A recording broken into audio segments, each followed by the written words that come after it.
Yes, friend! Masasabi mo bang masama ang lumigaya kung ikaw naman ang dahilan ng pagsaya?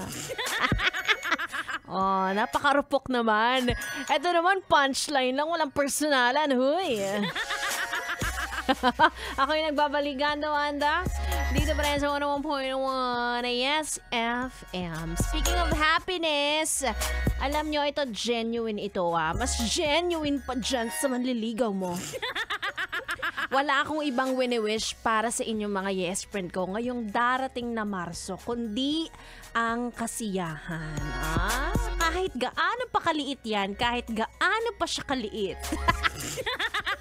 Basta napapasaya ka niya, pwede na yan, diba? O kasi liit na mga bibe namin dito sa station. Diba? Ikaw ba yes friend? Ano ba yung mga bagay na nagpapasaya sa'yo? Diba? Kasi alam naman natin na, alam mo yun, kung ano yung mga pwedeng magpaiyak sa atin at sino yung mga pwedeng magpaiyak sa atin. Pero natanong mo ba ang sarili mo kung saan ka sasaya? Sa akin, diba? Wala! Lagi nating sinasabi na pera, ganda Wanda. Well, malaki talagang porsyento yon. Pero hindi na natin naiisip yung mga maliliit na bagay na nagpapasaya sa atin. O for example, bibigyan ko kayo ng example ha. Kasi malamang sa malamang sasabihin nyo sa akin, ay ganda Wanda, sasaya ako pag nanalo ako sa loto.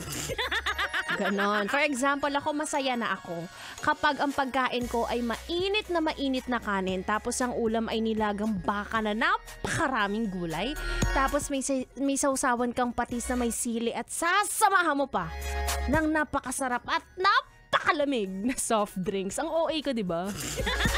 Buong-buo na ang araw ko noon. Maniwala kayo sa akin. Si Joshua, ito naman si nagpagutom. Ay, totoo ha. O para sa iba, ito na lang, para hindi kayo magutom. Masaya na sila kapag nakasakay sila ng jeep pa uwi nang hindi nag-aantay. Diba? Iba yung satisfaction. Sobrang saya mo. May mga ganyang bagay, diba? Masaya naman tayo, pero hindi natin maipagpasalamat kasi maliit lang. Joshua. At hindi nagpapagas.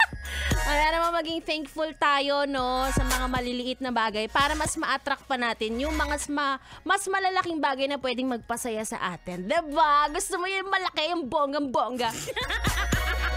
Anyway, ako ngayong araw na ito, masaya ako kapag sasamahan mo ko hanggang alas 9 ng gabi. Kaya naman ako yung magbabalik at sa aking pagbabalik, makakasama ko na ang nagpapasaya rin sa inyo, B-Boy Bibo. Kaya naman ituloy na natin ang ating tugtugan. At tuto ka lang, dito lang sa 101.1 Yes FM.